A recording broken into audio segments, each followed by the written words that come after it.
At first, it sounded like a radio playing in the wrong room. A low murmur drifting down the hallway long after the house had gone quiet. It was the kind of sound that makes you pause in bed and wonder if you're still half dreaming. Then the words began to form. Not clear enough to understand, but steady, rhythmic, deliberate. That was the night Mark realized his 7-year-old son was speaking in a voice that didn't sound like sleep and didn't sound like play. This was not a religious household. Mark and his wife, Elena, had never baptized their child, never taken him to church, never taught him prayers. Sundays were for cartoons and pancakes, not sermons. Religion simply wasn't part of their lives. So when they first heard whispers coming from their son's room after midnight, their minds went everywhere except faith. Night terrors. Sleepwalking. A phase. Something kids grow out of. Mark stood outside the bedroom door listening. The whispering had a strange pattern to it, like a song played backward.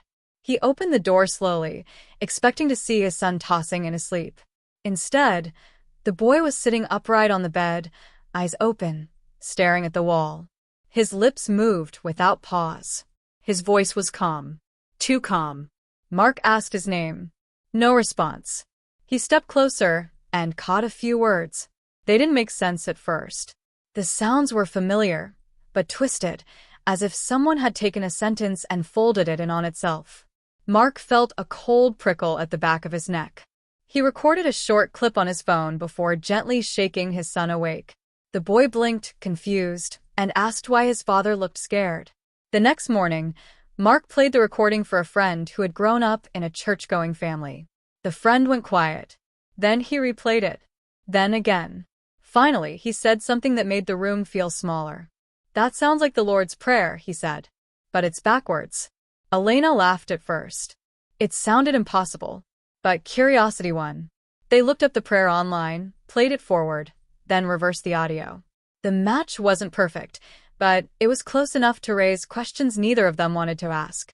How could a child who had never been taught Christian prayers recite one in reverse, word for word, in his sleep? They tried to talk to their son about it. He shrugged. He said he dreamed of long hallways and voices that talked all at once. He said the words felt like they were already in his head when he went to bed, like a song he couldn't turn off. When Elena asked him where he learned them, he frowned and said, "I didn't learn them. They just come out." Over the next week, the nighttime recitations continued. Always around the same hour. Always calm. Always backward. Mark began sleeping with his phone recording, hoping to catch more evidence, hoping also that maybe it would stop on its own. Instead, the words became clearer, longer, more precise. It wasn't just one prayer anymore. There were fragments of others. Phrases spoken gently, almost patiently, as if being rehearsed. Sleep deprivation does strange things to people. By the fourth night, Mark and Elena were arguing over what to do. Elena wanted a doctor. Mark wanted answers. Eventually, fear pushed them both toward a choice they never thought they'd make. They contacted a local church, not because they believed in exorcism or possession, but because they didn't know where else to turn. They framed it as a psychological concern, a behavior evaluation. Nothing more. The priest agreed to meet them during the day. Neutral ground. No pressure. When they arrived at the church parking lot, their son suddenly refused to get out of the car. He clutched his seatbelt with both hands, his face pale. He wasn't crying. He wasn't panicking. He simply said, very clearly, "I can't go in there." Elena tried to coax him. Mark tried to reason with him. The priest stepped outside, smiling gently, keeping his distance. The moment the church doors opened, the boy turned his head away, as if the building itself hurt to look at. Mark felt a twist of doubt then. Not belief. Just unease. They moved the meeting to a small room near the entrance. The priest asked simple questions. The boy answered politely. Normally. He swung his feet under the chair and asked when they could go home. Nothing seemed wrong. Mark began to feel foolish for being there at all. Then the priest suggested a short prayer. Not an exorcism, he said. Just words. A comfort ritual. He reached into his pocket for a small book, worn at the edges, and began to speak. That was when the boy's posture changed. He stopped swinging his feet. He straightened slowly, like someone paying attention to a sound no one else could hear. His eyes moved to the priest's face, not angrily, not fearfully, but with a kind of quiet focus. The priest continued, his voice steady, confident, practiced. Halfway through the prayer, the boy interrupted him. "You skipped a line," he said. The room went silent. The priest blinked and smiled, assuming it was a joke. He corrected himself and continued. A few seconds passed. Then the boy spoke again, his tone calm, almost helpful. "That's not the right order," he said. "You're saying it wrong." Mark felt his stomach drop. Elena reached for her son's hand, but he gently pulled away, never taking his eyes off the priest. The priest stopped speaking. For the first time, his expression changed. He asked the boy how he knew the prayer. The boy tilted his head. "That's not how you ask it," he said. "If you're going to do it, you should do it properly." No one had taught him these words. No one had shown him that book. Yet he spoke with certainty, not like a child repeating something he overheard, but like someone correcting a mistake, like someone who knew the ritual better than the person performing it. The priest closed the book slowly. He suggested they end the session for now. He said he needed time to think. As they stood to leave, the boy finally relaxed, as if a weight had lifted. He smiled at his parents and asked if they could get ice cream on the way home. That night, the whispers returned. But this time Mark noticed something new. Between the backward prayers, there were pauses. And in those pauses, it almost sounded like the child was listening. Mark stayed awake until dawn, sitting on the floor outside his son's room with his back against the wall. He held his phone loosely in his hand, the screen dark, the recorder running. The house felt different at night now. Every small sound carried weight. The ticking of the kitchen clock, the hum of the refrigerator, and between them, the soft pauses in his son's whispering, like someone waiting for a reply that never came. In the morning, Elena noticed the shadows under Mark's eyes and said nothing. She had her own worries. Their son ate his cereal calmly, talked about school, complained about homework. He looked like any other 7-year-old. If Mark hadn't heard what he heard, if Elena hadn't seen the change in his face at the church, they might have convinced themselves it was all stress and imagination. But they couldn't unsee it. They couldn't unhear it. Elena asked her son if he remembered the night before. He shook his head. He said he dreamed again about the hallway. This time, he added something new. He said there were doors on both sides, all closed, and that he wasn't allowed to open them. When Elena asked who told him that, he shrugged and said, "The rules." "What rules?" Mark asked gently. The boy frowned, like he didn't understand the question. "The rules," he repeated. Then he asked if he could go play outside. They didn't push him. Pushing felt wrong. Instead, Mark began doing what he always did when something didn't make sense. He researched. He searched for explanations that didn't involve faith or the supernatural. Sleep disorders. Cryptomnesia. Children repeating things they've heard without realizing it. He read late into the night, scrolling through forums and medical articles, looking for something that fit. Some stories sounded familiar. Children speaking in their sleep.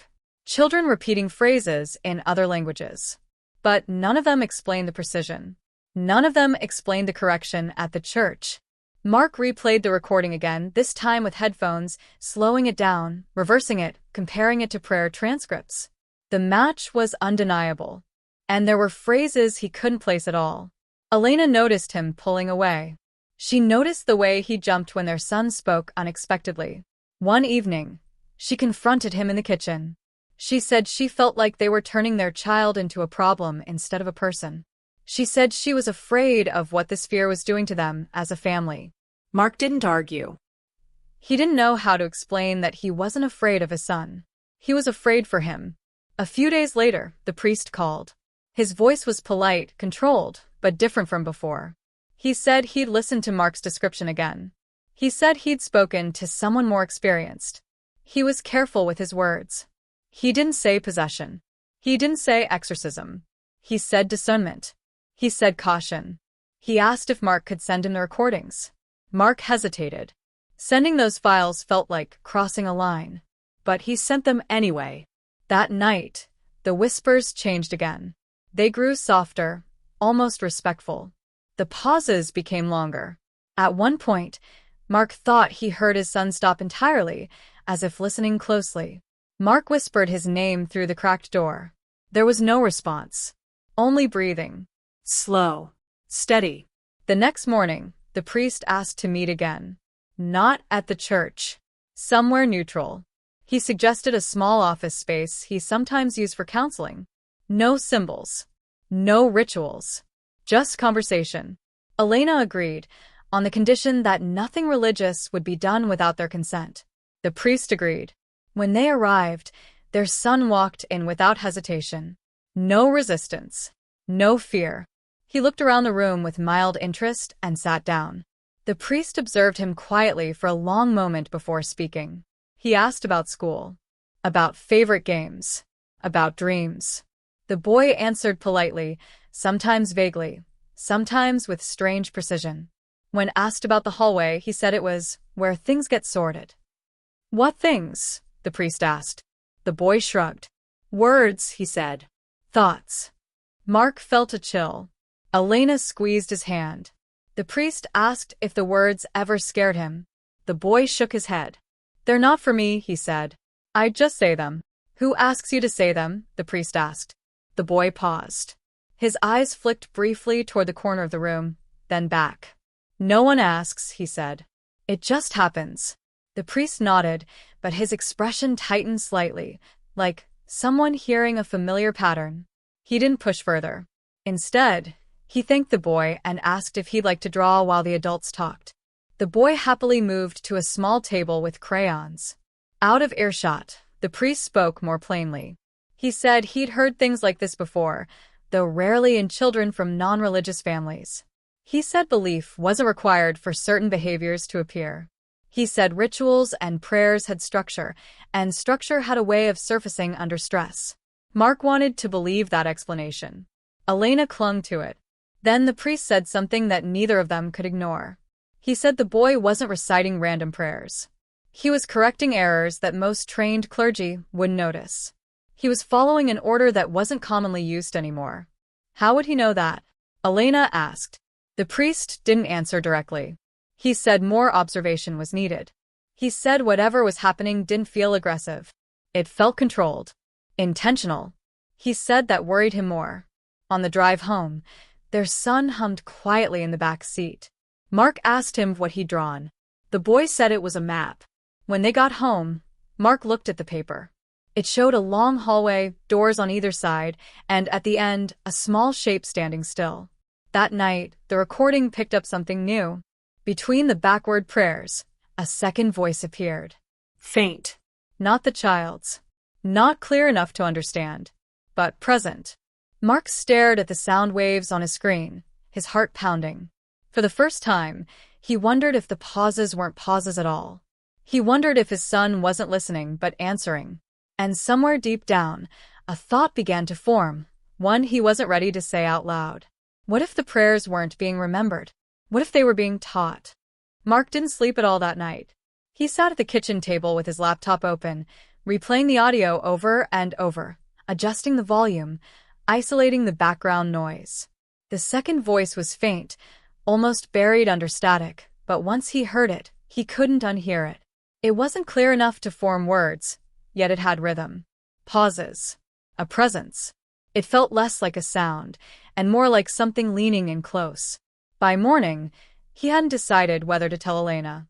Keeping it to himself felt wrong, but saying it out loud felt worse. When he finally played the clip for her, she listened without interruption, her face still.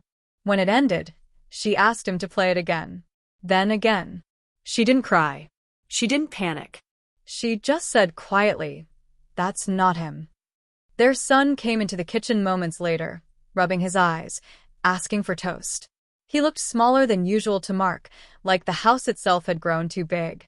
Elena watched him carefully as she buttered the bread, searching his face for any sign of strain or fear. There was none. He hummed the same tune from the car, slightly off-key. At school, his teacher reported nothing unusual. He paid attention. He laughed with friends. He corrected a classmate during reading time, politely but firmly, insisting a sentence had been read in the wrong order. The teacher thought it was clever. Mark didn't. The priest called again that afternoon. He asked if anything new had happened. Mark hesitated, then told him about the second voice. There was a long pause on the line. When the priest spoke again, he said this was where things became complicated. He said sometimes children externalize internal dialogue. Sometimes stress creates layers of perception. He said there were also cases where something else seemed to be happening, though he was careful not to define what that meant. Elena asked him directly if he thought their son was in danger. The priest didn't say yes. He didn't say no. He said danger wasn't always loud. Sometimes it was quiet. Sometimes it waited. They agreed to more observation. No rituals. No confrontations. Just watching, listening, documenting. Mark set up a small audio recorder in the hallway, telling himself it was for peace of mind. Elena didn't argue, but she didn't like it. The house no longer felt private. It felt watched. That night, the whispers started earlier than usual. Mark listened through the baby monitor they'd dug out of storage. The prayers came smoothly, backward but precise. Then came the pause. Longer than before. So long that Mark thought it had stopped. Then his son spoke again. Not backward this time, but quietly, clearly. "I did it," he said. There was no reply that Mark could hear. But the pause that followed felt full, like the space after a question asked into a dark room. The next morning, Elena tried a different approach. She asked her son how he felt when the words came. He thought about it. He said it felt like remembering something important just in time. He said it made his chest feel warm. When she asked if he could stop it from happening, he shook his head. "It's like breathing," he said. "You don't think about it until you're told to." She asked if he ever felt watched. He shrugged. "Not watched," he said. "Checked." That word stayed with her all day. Mark began noticing small changes in his son's behavior. Nothing dramatic. He lined up his toys in exact patterns. He corrected Mark's phrasing mid-sentence, not to be rude, but to be accurate. Once, when Elena misquoted a line from a children's book, he stopped her and recited the correct version, word for word, including punctuation. When asked how he knew, he said, "That's how it's supposed to be." Elena reached out to a child psychologist recommended by a friend. The psychologist listened carefully, asked thoughtful questions, and suggested stress-induced dissociation. She said children sometimes adopt unexpected behaviors when they sense anxiety in adults. Mark wanted to believe that. But when he mentioned the backward prayers, the corrections, the unknown voice, she grew more cautious. She suggested ongoing sessions, monitoring, patience. The priest, meanwhile, consulted others. Not all agreed to speak. One advised him to step away. Another warned him not to frame the situation in spiritual terms at all. A third asked to hear the recordings and then declined to comment further. That response unsettled him the most. One evening, Mark overheard his son talking in his room before bedtime. Not whispering, not praying, just talking. Mark paused outside the door, listening. The boy's tone was calm, conversational. He wasn't playing with toys. He was standing still. "I know," he said. "I know. I won't forget." Mark opened the door. The boy turned and smiled. "Can I have water?" he asked. Mark brought the glass with shaking hands. Later that night, the recorder picked up something new. The prayers were shorter, more fragmented, as if parts were being skipped. After one pause, the second voice grew slightly louder, still indistinct but closer. Mark felt a pressure in his ears, like when altitude changes. He shut the laptop and sat in the dark, trying to steady his breathing. Elena noticed that her son had begun avoiding mirrors. He didn't refuse to look at them, but he didn't linger. Once, when brushing his teeth, he tilted the mirror upward without explanation. When asked why, he said, "It's distracting." "What's distracting?" she asked. He thought for a moment. "Too many reflections," he said. At school, a substitute teacher called Elena. She said her son had asked an unusual question during quiet time. He wanted to know why some words were only allowed in certain places. When the teacher asked what he meant, he said, "Some words only work if you say them the right way." The tension in the house thickened. Conversations became careful. Every sound after dark carried weight.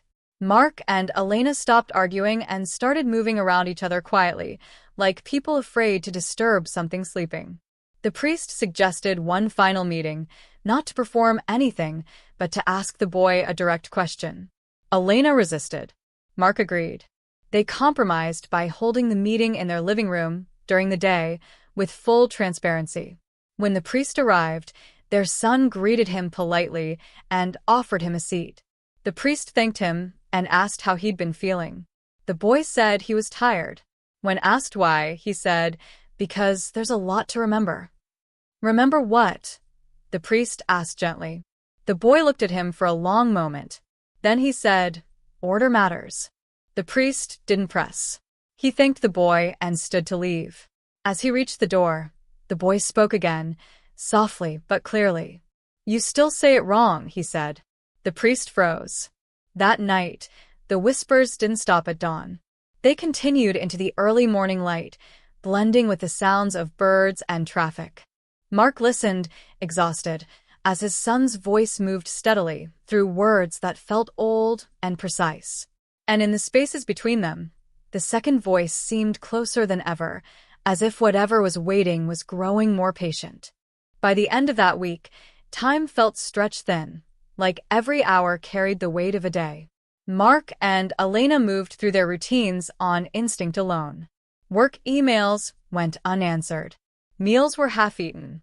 Every thought bent back toward the same question they refused to finish in their minds. Whatever was happening to their son was no longer subtle. It was patient, and it was getting closer to something. The recordings grew harder to listen to, not because they were louder, but because they were clearer. The second voice no longer felt like background noise. It followed the rhythm of the prayers too closely, slipping into the pauses with intent. Mark tried enhancing the audio again, but the more he filtered, the less human it sounded. Not distorted. Just wrong. Like something mimicking the idea of speech without fully using it. Elena stopped listening altogether. She said hearing it made her feel like she was intruding on something private. Like she wasn't meant to understand it yet. That word, yet, frightened Mark more than anything else. Their son began waking earlier, sometimes before sunrise, sitting quietly on the edge of his bed. He didn't seem tired, even after nights filled with whispering. When Elena asked how he felt, he said he was almost done. When she asked with what, he looked confused. "With keeping things in order," he said. "It doesn't stay neat forever." Mark noticed that the prayers were no longer only at night. Once, while doing homework, the boy mouthed words under his breath, so softly they barely moved his lips. Mark asked him to repeat what he'd said. The boy shook his head. "That was backwards," he said. "It doesn't work forward." The priest called again, his voice low. He said others had listened to the recordings. Not everyone agreed on what they meant, but all agreed on one thing. This wasn't random. The structure was deliberate.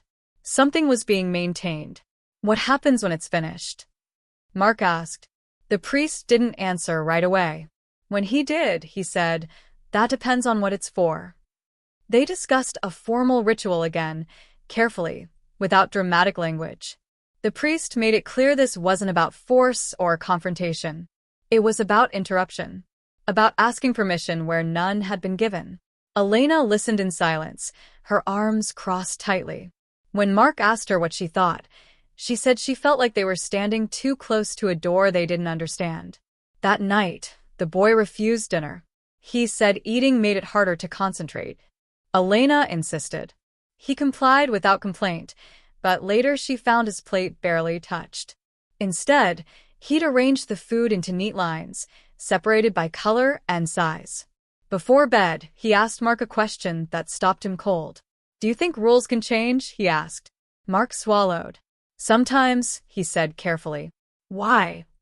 The boy nodded slowly. "Then this is the hard part." The whispers began almost immediately after the lights went out.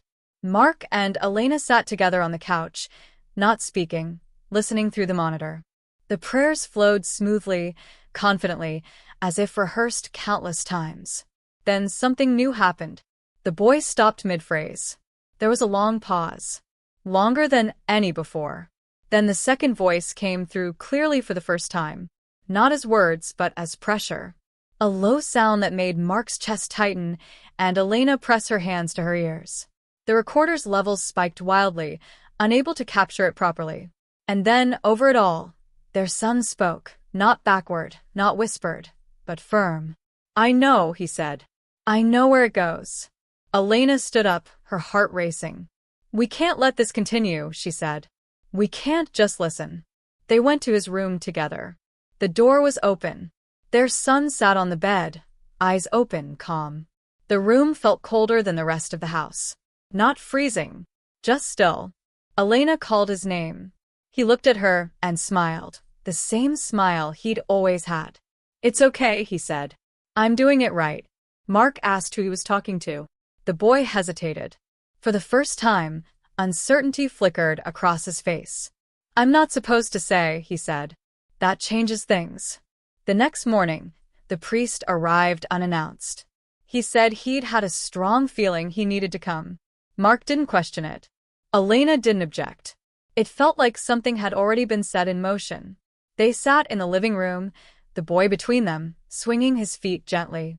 The priest spoke calmly, slowly, asking about the prayers, about the order, about the rules. The boy answered carefully, choosing his words like someone afraid of making a mistake.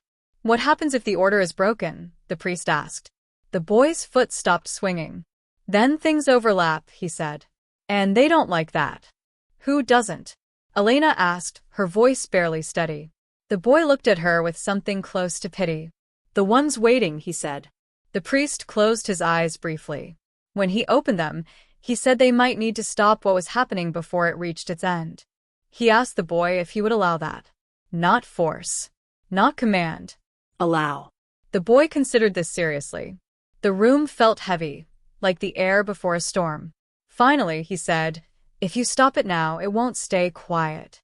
Mark felt his heart pounding in his ears. "And if we don't?" he asked. The boy looked past him, toward the hallway, toward his room. "Then it finishes," he said. "And it doesn't need me anymore." The lights flickered.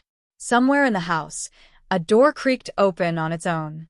The recorder, still running, let out a sharp burst of static as the second voice surged, louder than ever before. The boy closed his eyes and began to speak again, the backward words flowing faster now, more urgent. The priest stood, unsure whether to interrupt or listen. Elena reached for her son, her hands trembling. And in that moment, as the prayers filled the room and the air seemed to tighten around them, Mark realized they were no longer deciding what to do. They were running out of time. The static cut out just as suddenly as it had begun, leaving the house in an uneasy silence. The lights steadied, but the feeling didn't. It was as if something had paused rather than stopped. The boy's voice slowed, then faded, the backward words dissolving into a soft hum. He opened his eyes and looked around the room, confused, like someone waking from a deep sleep. Elena rushed to him and pulled him close. His body felt warm, solid, real. He blinked against her shoulder and asked why everyone looked scared. Mark searched his face for any sign that something was still there, listening through him, but all he saw was his son, tired, small, human. The priest didn't relax. He remained standing, eyes fixed on the hallway that led to the bedrooms. He asked Mark if anyone else lived in the house before them. Mark shook his head. New build. No history. No stories. Nothing that would explain the pressure still clinging to the walls. That was when the sound came again. Not a voice. A movement. Slow, deliberate footsteps from the hallway. Elena froze. Mark felt his pulse in his throat. The boy lifted his head slightly, listening, his expression shifting from confusion to focus. "It's early," he said softly. "That's not right." The footsteps stopped just outside the doorway. The priest took a careful step back. "Who's there?" he asked, his voice steady but strained. No answer came. Instead, the hallway grew darker, as if the light itself had dimmed in that narrow space. Mark realized with sudden clarity that the hallway in the drawings, the one with doors on either side, was their hallway. The same length, the same narrowness, the same feeling of being led somewhere you didn't choose. The boy slipped out of Elena's arms and stood up. "You weren't supposed to come yet," he said, not to anyone in the room, but toward the hallway. His voice wasn't frightened. It was disappointed. Mark stepped in front of him instinctively. "Don't talk to it," he said, his voice breaking. "Please." The boy looked up at his father, truly looked at him, and something passed between them. Not words. Understanding. "I didn't invite it," he said. "It followed the order." The priest asked him what that meant. The boy hesitated, then said something that made the air feel heavier. "The prayers aren't the point," he said. "They're just the path." The footsteps resumed, closer now, slow and careful, like whatever was moving knew exactly how far it was allowed to go. The boy took a step forward before Mark could stop him. "That's enough," the priest said sharply, raising his voice for the first time. He began to recite a prayer, not backward, not forward, but something older, quieter. The words were steady, grounding. The footsteps faltered. The boy winced, pressing his hands to his ears. "Stop," he said. "You're crossing it." "Crossing what?" Elena cried. "The line," the boy said urgently. "If you cross it, it won't wait anymore." The priest stopped speaking. The silence that followed felt brittle, ready to shatter. The footsteps retreated slightly, as if reconsidering. The hallway light flickered once more, then steadied. Mark's phone buzzed in his pocket. He almost ignored it, but the vibration felt wrong, out of place. He pulled it out and saw a missed call from an unknown number. Beneath it, a voicemail notification appeared. The timestamp was from 2 minutes ago. With shaking hands, he played it.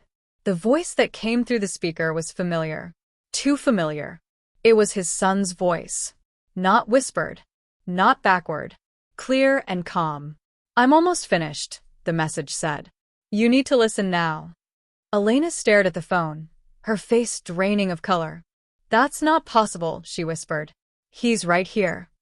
The boy looked at the screen, then up at his parents. His eyes widened slightly, not in fear, but recognition. "That's not me," he said. "That's after." The priest's breath caught. "After what?" The boy swallowed. "After I'm done keeping it in place." The footsteps in the hallway surged forward again, faster this time, no longer cautious. A door down the hall creaked open, the sound sharp and final. Mark felt a wave of dizziness, like the floor had tilted beneath him. He realized then that the house itself was part of the structure. The rooms, the order, the rules. "How long has this been happening?" the priest asked quietly. The boy thought for a moment. "Longer than you noticed," he said. "Shorter than you think." Elena dropped to her knees in front of him, gripping his shoulders. "You're our child," she said, her voice trembling. "You don't have to do this. Whatever it is." The boy's eyes filled with something that looked like sadness. "I know," he said. "That's why it chose me." The priest backed toward the door, his expression grim. He said they needed help. More than he could offer. He said this had moved beyond observation. But even as he spoke, it was clear he didn't believe help would arrive in time. The hallway light went out completely. From the darkness came a sound like breathing, slow and patient. The boy stiffened. "It's not supposed to be here yet," he said again, more urgently now. Something changed. Mark looked at the phone still glowing in his hand, the voicemail icon blinking softly. He realized the twist too late. Whatever was waiting didn't just want the prayers finished. It wanted what came after. And it already knew their son's voice. The breathing from the hallway grew louder, no longer careful, no longer patient. It filled the space like pressure in a sealed room. Mark pulled his son close without thinking, his heart hammering as if it could force time to slow. Elena stood beside them, shaking but unmoving, as though stepping away would somehow make it real. The priest spoke again, quietly this time, not reciting anything learned, but choosing his words as he went. He asked the presence to stop. Not as a command, as a request. The air seemed to ripple, and for a moment the breathing faltered. The boy stiffened in Mark's arms, his jaw tightening. "It's confused," the boy said. "That's bad." "What does it want?" Mark asked, his voice barely steady. The boy closed his eyes. "Completion," he said. "Continuity. It wants the pattern to finish, so it doesn't have to stay here anymore.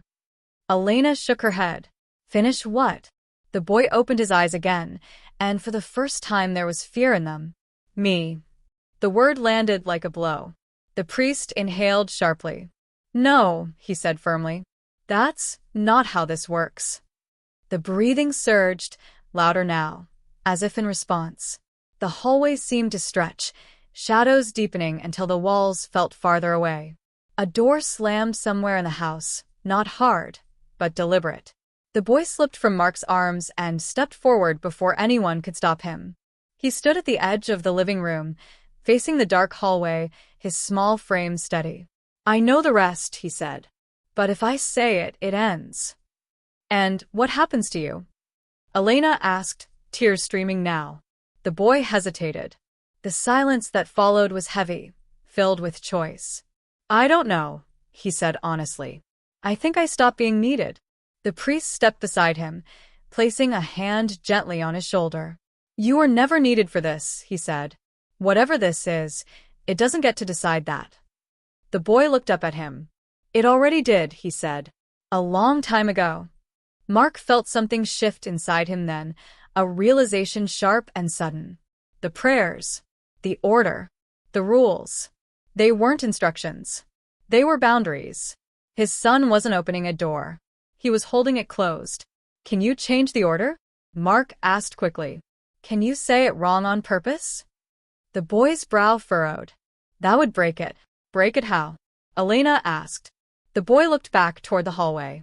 The breathing had slowed again, like something listening closely. It wouldn't know where to go, he said. It would lose its place. The priest nodded once. Disruption, he said softly. Not force. The breathing grew louder, as if sensing the shift. The air vibrated, lights flickering wildly now. The boy winced, but didn't step back. If I do this, he said, his voice shaking for the first time, it won't leave quietly. Mark knelt in front of him, gripping his shoulders. You don't have to be quiet, he said. You just have to be here. The boy took a deep breath and began to speak. The words came out backward at first, then stumbled, twisting out of order. He repeated a phrase twice, skipped another entirely. The rhythm broke. The pressure in the room spiked sharply, like a sudden drop in altitude. Elena cried out as the breathing turned into something harsher, uneven. The hallway erupted in sound, doors slamming open and shut as if caught in a storm. The darkness surged forward, filling the doorway. The priest raised his voice, not with prayer, but with the boy's name, repeating it again and again, grounding it in the room. The boy cried out, clutching his head, but kept speaking, scrambling the words, undoing the structure piece by piece. The sound from the hallway rose to a peak, then fractured, breaking into disjointed noise. The air felt like it was tearing. Then, abruptly, it stopped. The darkness collapsed inward, the hallway lights snapping back on all at once. The breathing vanished, leaving only the sound of everyone gasping for air. The house settled, walls creaking softly as if exhaling after a long strain. The boy fell forward, and Mark caught him just in time. His body was limp, but warm. Alive. Elena sobbed, gripping him, whispering his name over and over. The priest sank into a chair, his face pale, eyes fixed on the now normal hallway. Minutes passed. Maybe more. Slowly, the boy stirred. His eyes opened, unfocused at first, then clear. He looked around, confused. Why are you all crying? He asked softly. Relief hit Mark so hard his knees nearly gave out. Elena laughed through tears, holding her son tightly. The priest closed his eyes and bowed his head, saying nothing. Later, after the priest left and the house grew quiet again, Mark checked the recorder out of habit more than hope. The final audio showed a sudden spike, then silence. No second voice. No breathing. Just the normal sounds of a house at rest. They thought it was over. For days afterward, their son slept peacefully. No whispers. No murmurs. No strange pauses. He stopped arranging his toys. He stopped correcting sentences. He laughed more. The hallway felt like just a hallway again. Then one afternoon, Mark received another voicemail. This one had no timestamp. He played it with a sinking feeling in his chest. The voice was not his son's this time. It was older, Calmer. familiar in a way he couldn't place. You did well, the voice said.